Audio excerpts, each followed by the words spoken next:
प्रकरण 13. मातृमंदिरची दशकपूर्ती. स्वातंत्र्य मिळाल्यावर त्या स्वराज्याचं सुराज्य कसं असावं, कसं असेल याबाबतच्या चर्चा स्वातंत्र्य चळवळीच्या काळात रंगत असत. त्यातूनच आपलं स्वातंत्र्य हे सर्वसामान्यांना समान न्याय देणारं, लोकशाहीचा अधिकार देणारं असावं, जाती धर्मापलीकडचं असावं, हा विचार राज्यघटनेच्या माध्यमातून मांडला जात होता. संपूर्ण स्वातंत्र्य चळवळीवर गांधी विचारांचा प्रभाव होता. महात्मा गांधींनी नई तालीम शिक्षण संकल्पना राबवतानाच खेड्याकडे चला असा संदेश दिला होता. तो अंगीकारून काही मंडळी खेड्यात जाऊन काम करत होती. त्यातलंच एक नाव म्हणजे इंदिराबाई हळबे. हळबे मावशींनी गांधीजींचा हा संदेश केवळ अंगीकारला नव्हता, तर गेल्या 10 वर्षात जीवाचं रान करून प्रत्यक्षात आणला होता. त्या दृष्टीने 1963 आणि 64 हे वर्ष मातृमंदिर परिवारासाठी महत्त्वाचं मानलं गेलं. कारण काळाचा विचार करता एक टप्पा पूर्ण झाला होता, पण तो देवरुख परिसरातल्या किमान काही गावांना स्वयंपूर्णतेकडे घेऊन जाणारा होता. देशात विकेंद्रित शासन पद्धतीचा प्रयोग होत होता. या प्रयोगात एकेका गावाने आपल्याकडील उपलब्ध साधनांचा आणि भौतिक परिस्थितीचा विचार करत स्वावलंबी बनणं आणि त्यायोगे देशाला समर्थ बनवणं हा मूलभूत सिद्धांत मातृमंदिरच्या माध्यमातून देवरुखच्या भूमीत साकारत पुढे घेऊन जाणारा दशकपूर्तीचा टप्पा होता. अनेकांच्या सहकार्याने आणि सहयोगाने 10 वर्षात संस्थेने फार मोठी झेप घेतली होती. मातृमंदिर हा या परिसरातल्या प्रत्येकाच्या जीवनातला एक अविभाज्य घटक झाला होता. 1953 साली इंदिराबाई आपला संसार घेऊन देवरुखमध्ये आरोग्य सेवा करण्यासाठी आल्या. त्यांच्याबरोबर सावलीसारख्या होत्या चंद्राताई किर्लोस्कर. राजवाड्यांच्या वाड्यातील एका खोलीत त्या राहत. तिथेच त्यांचं स्वयंपाकघर आणि माझघर, पुढे सभामंडप, बैठकीची जागा. या जागेला त्या साम्यकुल म्हणत. गेल्या 10 वर्षातील अनेक महत्त्वाचे निर्णय या साम्यकुलात झाले होते. 10 वर्षांचा कालावधी कसा झरकन निघून गेला असं म्हणत इंदिराबाईंनी आपल्या स्मृतींना उजाळा दिला. चंद्राताईंना त्या सांगत होत्या, आपण 10 वर्ष पूर्ण केली आहेत यावर माझा विश्वासच बसत नाही. इथे आलो तेव्हा आपला निभाव लागणार का अशी मनात शंका यायची. मात्र तू मोठा आधार दिलास, सोबतीचा. अगदी माझ्या बहिणीसारखी उभी राहिलीस. त्यामुळे शेकडो महिलांना, बाळंतिणींना आरोग्यदायी जीवनाचा लाभ मिळवून देता आला याचं मला मोठं समाधान वाटतंय. हे सांगताना गेल्या 10 वर्षातला प्रवास मावशींच्या डोळ्यासमोर तरळू लागला होता. 2 खाटांनी सुरू झालेलं मातृमंदिर नावाचं चिमुकलं रोपटं आता 14 खाटांचं झालं होतं. गेल्या 10 वर्षात मातृमंदिरचा आरोग्य विभाग अधिक संपन्न होत होता. साधारणपणे 1200 बालकांचा जन्म गेल्या 10 वर्षात या रुग्णालयात झाला होता. हातीव, आंबवली, फरसट, हरपुडे, ओझरे, सोनवडे, कनकाडी, वाशी अशा अनेक गावातले रुग्ण या सेवेचा लाभ घेऊ लागले होते. तब्बल 10 वर्षानंतर प्रथमच रुग्णालयात शस्त्रक्रिया करायला सुरुवात झाली होती. त्यासाठी स्पेशालिस्ट डॉक्टर्सना निमंत्रित केलं जात होतं.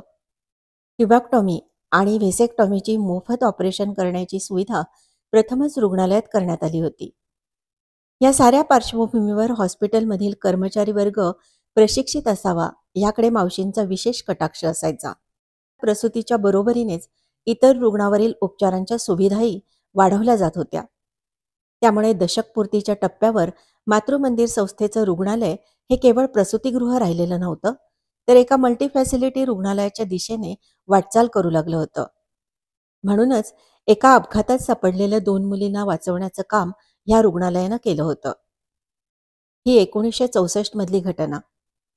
इथल्या हायस्कूलच्या मैदानावर काही मुलं खेळत असताना त्यांच्यावर वीज पडली आणि एकच हाहाकार उडाला. आणीबाणीची परिस्थिती निर्माण झाली.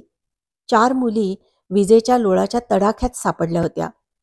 त्यापैकी 2घींचा जागीच मृत्यू झाला. 2 मुली वाचल्या, परंतु त्यांच्यावर तातडीने योग्य उपचार होणं गरजेचं होतं. मातृमंदिरने ती जबाबदारी स्वीकारली आणि आपल्या रुग्णालयात मोफत उपचार करून त्यांना जीवदान देण्यात आलं. मातृमंदिर हॉस्पिटल या आणीबाणीच्या प्रसंगी देवदूतासारखं धावून आल्याने या परिसरातले नागरिक आधारस्तंभ या दृष्टिकोनातून मातृमंदिरकडे पाहू लागले. म्हणूनच अत्याधुनिक सुविधांचा लाभ प्रत्येक नागरिकाला मिळायला हवा. प्रसंगी रुग्णांवर मोफत उपचार करावे लागले तरी चालतील असा एक नियमच मावशींनी केला. त्याचबरोबर आणखी एक नियम केला होता. तो म्हणजे हॉस्पिटलमध्ये कधीही हलक्या प्रतीची इंजेक्शन्स आणि औषधं वापरायची नाहीत. किंबहुना नागरिकांच्या जीवाशी खेळण्याचा कुठलाही प्रकार इथे घडता कामा नये अशी सक्त ताकीदच त्यांनी सर्वांना देऊन ठेवली होती. त्याचबरोबर त्यांनी हॉस्पिटलचं स्वतंत्र औषधालय सुरू केलं. ह्याच दशकपूर्तीच्या वर्षात मातृमंदिरने बालक मंदिरात येणाऱ्या बालकांसाठी अभिनव अशी आरोग्य योजना हाती घेतली. या 3 ते 6 वर्षांच्या बालकांच्या आरोग्याची नोंद ठेवण्यासाठी आणि त्यांना मोफत औषधोपचार देण्यासाठी आरोग्य कार्ड देण्यात आली. आपल्याकडे येणाऱ्या कोणत्याही बाळाच्या आरोग्याची हेळसांड होता कामा नये ही मावशींची भूमिका होती. त्याबरोबरच मुलांचं वैचारिक आरोग्य सुदृढ व्हावं यासाठीही त्या प्रयत्नशील असायच्या. त्याचाच एक भाग म्हणून दशकपूर्तीचं निमित्त साधत साने गुरुजी वाचनालय सुरू केलं.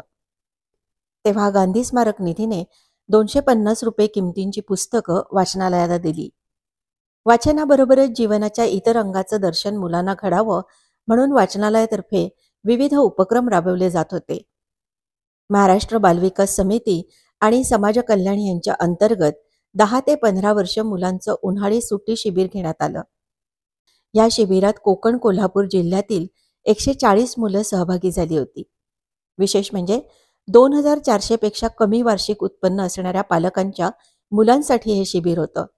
सुट्टीचा आनंद घेता घेता सहजपणे मुलांच्या मनोबुद्धीचा आणि कलागुणांचा विकास व्हावा, त्यांच्यावर सुसंस्कार व्हावेत अशी ही योजना होती.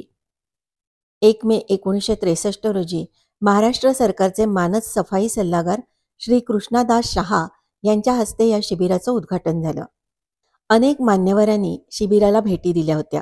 एका बाजूला मातृमंदिरच्या आरोग्य विभागावर जबाबदारी वाढत असतानाच इमारत कमी पडत होती, आरोग्य साधनं अपुरी पडत होती आणि आर्थिक चणचण सतत जाणवत होती. यावर मात करण्यासाठी मावशी मातृमंदिरचं धोरण सर्वव्यापी ठरवत होत्या. हे हॉस्पिटल फक्त इंदिराबाई हळबे यांचं नाही, तर ते सर्वांचं आहे, या परिसराचं आहे, सेवादल परिवाराचं आहे, या संस्थेत सर्वांचं स्वागत आहे असं त्यांचं धोरण होतं. ह्याचा परिणाम संस्थेचा विस्तार वेगाने वाढत होता. अनेक मान्यवर या संस्थेच्या विविध उपक्रमात सहभागी होत होते, आपल्या परीने सहकार्य करत होते. कोणी प्रत्यक्ष काम करायला इच्छुक होतं, तर कोणी संस्थेसाठी विविध माध्यमातून वस्तू निधी जमवण्यासाठी प्रयत्नशील होतं. या प्रयत्नातूनच नव्या इमारतीसाठी संगमेश्वर तालुका विकास योजनेअंतर्गत 15,000 रुपयांचं अनुदानही मिळालं होतं. तेव्हा नव्या 6 खोल्यांच्या इमारतीच्या कामाला संगमेश्वरचे ज्येष्ठ व्यापारी यशवंतराव भिडे यांच्या हस्ते सुरुवात झाली. मातृमंदिरकडे येणाऱ्या प्रत्येक पैशाचा विनियोग योग्य प्रकारेच होईल हा विश्वास मावशींनी या दशकात साऱ्या जिल्ह्यात आणि राष्ट्रसेवा दलाच्या राज्यातील परिवारात निर्माण केला. या विश्वासातूनच विविध पातळ्यांवर निधी जमवण्याचं काम सुरू होतं. त्यासाठी 6 एप्रिल 1963 रोजी भारत नाट्य प्रबोधन संघाचा मंदारमाला हा नाट्यप्रयोग रंगभवन धोबी तलाव इथे झाला. या निमित्ताने मोठा निधी जमा झालाच, शिवाय संस्थेला 50 आजीव सभासद मिळाले. यावेळी मुंबईतील संस्थांच्या हितचिंतक मंडळींचं फार मोठं सहकार्य लाभलं. मातृमंदिरच्या वाटचालीत या लोकांचा सहभाग ही फार मोठी जमेची बाजू राहिली. इंदिराबाई देवरुखला आल्या त्यावेळी इथे काहीच सुविधा नव्हत्या. रस्ते नव्हते, वीज नव्हती, कंदील आणि पेट्रोमॅक्सचा वापर करावा लागायचा. मात्र रुग्णालयाच्या वाढत्या विस्ताराचा विचार करता ऑपरेशन थिएटरमध्ये वीज असणं गरजेचं होऊ लागलं होतं. शिवाय काही अद्ययावत उपकरणं विजेशिवाय चालू शकणारी नव्हती. त्यामुळे विजेची नितांत आवश्यकता होती. यासाठी काही संचालकांच्या संपर्कातून किर्लोस्करचे मालक शंतनुराव किर्लोस्कर यांच्याकडून 420 व्होल्टचा 8,743 रुपये किमतीचा जनरेटिंग सेट निम्म्या किमतीत मिळण्याची व्यवस्था झाली. मातृमंदिरच्या कार्याला कोल्हापूरच्या कोरगावकर ट्रस्टने नेहमीच आधार दिला. त्यामुळे नव्या कार्यकारिणीत कार्यकारी मंडळाच्या अध्यक्षपदी लक्ष्मीबाई कोरगावकर यांनी जबाबदारी स्वीकारावी अशी आग्रही मागणी मावशींनी केली आणि त्यांनी ती स्वीकारली. त्याचबरोबर मुंबईच्या डॉक्टर काशीबाई अवसरे यांनी संस्थेच्या अध्यक्षपदाची जबाबदारी सांभाळावी या हळबे मावशींच्या इच्छेला त्यांनीही मान्यता दिली. सोबत श्री राजवाडे, डॉक्टर आंबेडकर, अर्जुनराव विचारे अशा मान्यवरांचं नवं कार्यकारी मंडळ दशकोत्तर कार्यासाठी सिद्ध झालं आणि त्यांच्या नेतृत्वाखाली संस्थेच्या प्रगतीचा वारू चौखेर दौडू लागला.